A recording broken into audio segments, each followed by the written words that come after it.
My name's Seth. I've always been creative. Ever since I was little, I remember telling my mom when I was pretty little that I wanted to be a colorer. I wanted to she's like, do you want to be an artist? Like, no, I just want to color. I just want to color. I've always had this creative part of me, and I've always also liked computers and technology. I've always been the one that everyone goes to when they've got an issue with their computer. It was natural for me to kind of blend those two and do graphic design in college. It was also a struggle because if you're going to be on the computer, if you're going to be on the internet, if you're going to be developing anything for the web, you're going to come into contact with pornography. I've always also been a really good kid. I've never really had the desire to be a bad kid. It really took me by surprise. It really blindsided me. It started pretty innocently. One thing led to another, and you get into obscene territory pretty quick. Being a visual learner, I was really unprepared. Like, from the first time I saw pornography, I was hooked. It doesn't seem like it would do anything to you or it would mess with you. I didn't think it would. I had no idea what it was doing to me though. If you were designing the perfect malicious tool, it would probably be pornography, because it messes with you. It's almost a perfect tool for ruining relationships. I would say that pornography has actually ruined all of my dating relationships.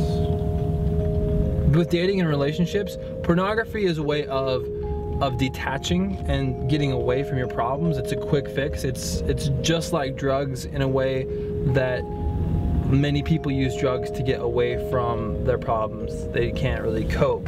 It was definitely an escape. It became an escape for me.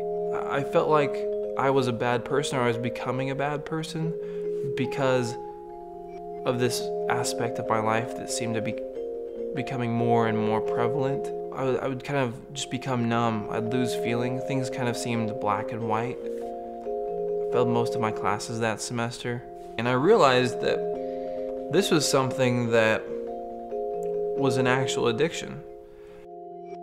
It was funny that I would turn to pornography, which was also the thing that was causing the problem.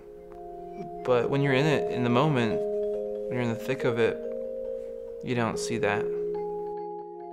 And I finally humbled myself enough to decide that I need to go into a program and get it fixed. Learning about how it affects me, like the science behind how it affects me, has really helped me connect those dots of like, okay, I'm feeling this way, and it's because I've done this and this, and this is how it's affecting my brain. Another really freeing moment was when I realized that this thing was separate from who I was. That I wasn't the enemy, that it was this addiction. I want there to be a dialogue about it. I think it's important that parents talk to their kids and kids can feel like they can talk to their parents, and that we see it not so much as like, ew, you've done a bad thing, but like, oh man, I'm sorry, that's a really tough thing to deal with. Life afterwards is so much better. It seems like kind of like there's a skeleton in your closet and that's gone. There's no dark cloud hanging over your head. It's something that is freeing, liberating. Life's so much better in color. When you kind of experience the vibrancy of life, and you can feel all of those little things that you miss them as they start coming back, as they start kind of springing back to life, and it's so much more enjoyable. It's a really, really good feeling.